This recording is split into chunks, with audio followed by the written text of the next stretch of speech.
Hey everybody, this is Rita Matthew here, and we have another awesome interview with Julie Mills. Now, Julie, you have your own business doing SEO.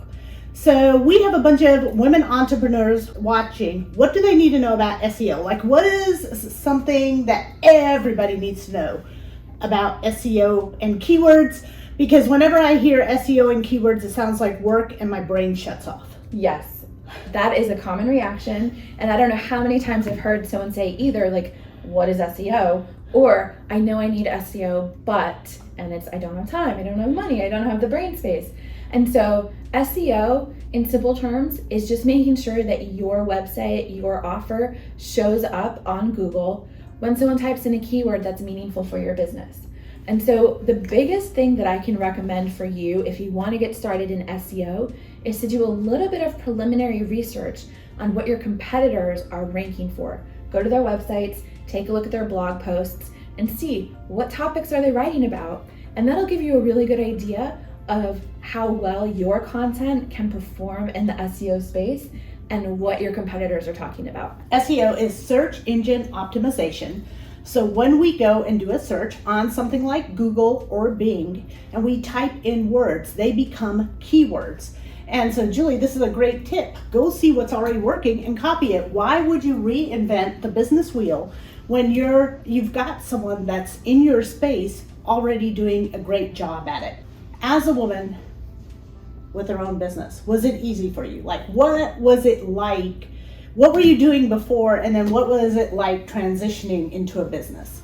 Oh my gosh, not easy. I worked a couple of jobs, was laid off recently, about a year and a half ago, and I decided, you know what, I'm tired of being someone else's bitch. I need to do my own thing.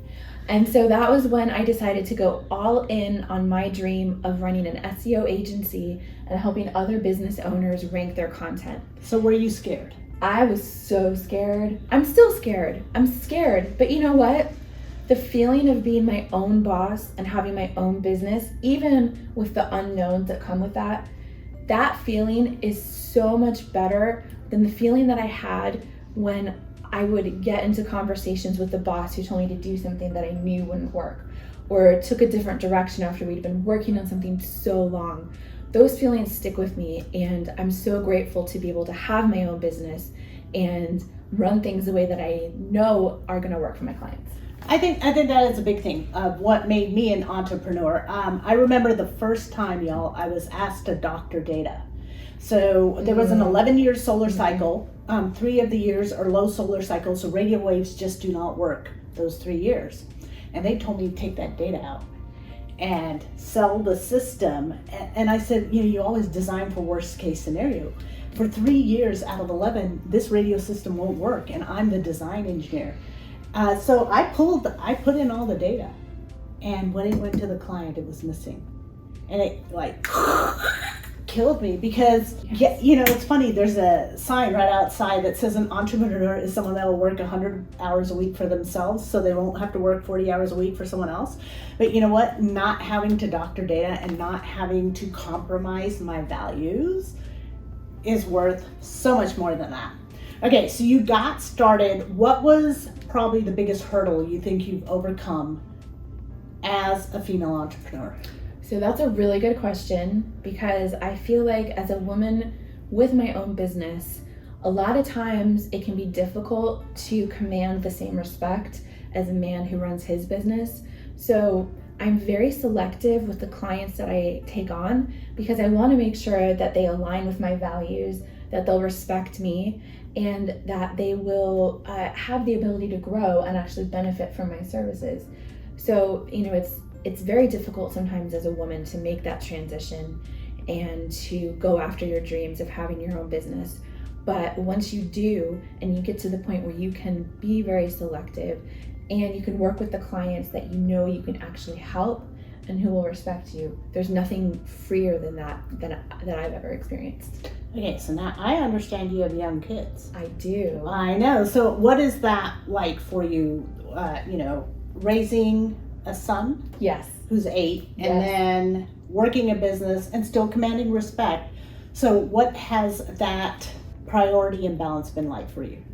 I'm really glad you asked that question, because one of the greatest blessings in my life is being able to spend time with my son. Last week, before I came down here for this conference, I was able to go on my son's field trip. We went to a cave.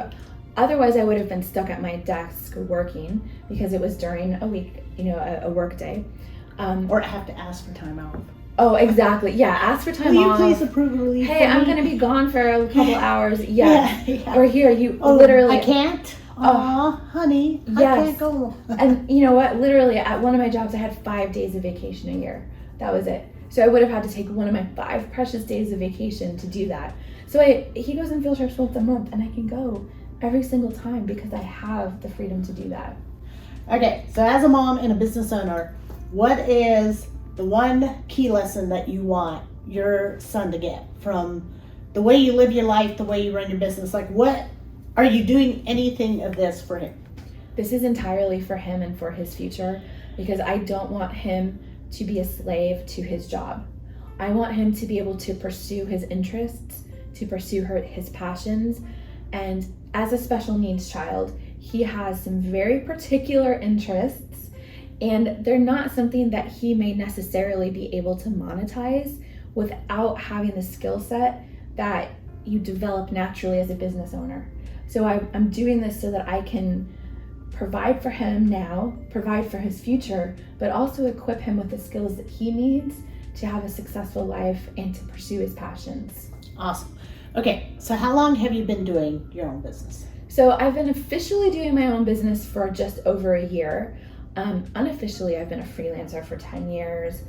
I started my first business in 2002, so over 20 years of entrepreneurship and seeing what's working, what's not working, and going from thing to thing. But I've been focusing specifically on SEO for 7 years, and been freelancing or job plus side hustle for a few years. If you could go to someone that's brand new or wants to start freelancing, wants to have their own business, to have that balance between their family and their business, what is one tip you would give them? The number one tip that I would give you is to spend time identifying the main person that you want to serve and what their top struggles are. And the more specific you can get, the better. Because people think that when they go broad, they're going to have more clients. That's actually not true. When you narrow down and you focus on one thing that you're very good at that can help one specific type of person, you open up doors that you could never imagine because you become the go-to person for that thing. Once you get something that's working, then you can open up and serve additional people. But first, dial in your ideal client, dial in what they need, and create an offer or a product that serves them. Okay, now I heard rumors about you. Oh no. That you were selling cosmetics on eBay and other sites. So first of all, how did you get into that, and what made you such a good marketer? Because I understand you were killing it. So for someone that's wanting to sell online, how did you become so successful so quick? That's a really good question. So when I was selling online, and I still sell digital products online, so I'm still doing that, and I think what makes people who have a successful business successful is they are persistent and they're willing to pivot and they try things to see what works. And so you have to stay agile and you have to make sure that what you're offering is what people want. And once you know that it's what they want, then you test the market and you test your offer and you update and improve. So when I was selling cosmetics online, I would start, with the description, with the title, and see what worked. If it didn't sell after a couple of days, I would update the title. If it didn't sell after a couple of days, I would update the description. And then once I found the template that worked, I would make sure to use that format for all my products. And then I would see what my competitors were doing so that I could update my listings accordingly. Oh, all right. Well, that sounds awesome. So we are about to wrap up. So what's one thought you want to leave our viewers with? So this is what I would say. If you're scared to launch your own business, if you're scared to work for yourself, that's completely normal. And the people who succeed are the ones who are willing to lean into that fear versus shying away from it. And so purposely over the last year especially, I've been leaning into the fear and going after things that make me afraid, because honestly, no job is secure. There's no guarantees with anything that you do. And at least with my own business, I can control my destiny, I can control my time, and I am the reason why it's going to succeed or not. And so by believing in myself and leaning into the fear, I've been able to go further than I ever imagined. And if I can do it, you can totally do it too. All right, well, thanks for viewing, and we have a QR code so you can get my free guide for a millionaire's mindset. Thank you for watching. We'll catch you on the next video. And we had the awesome Julie Mills. Julie, thank you. Thank you.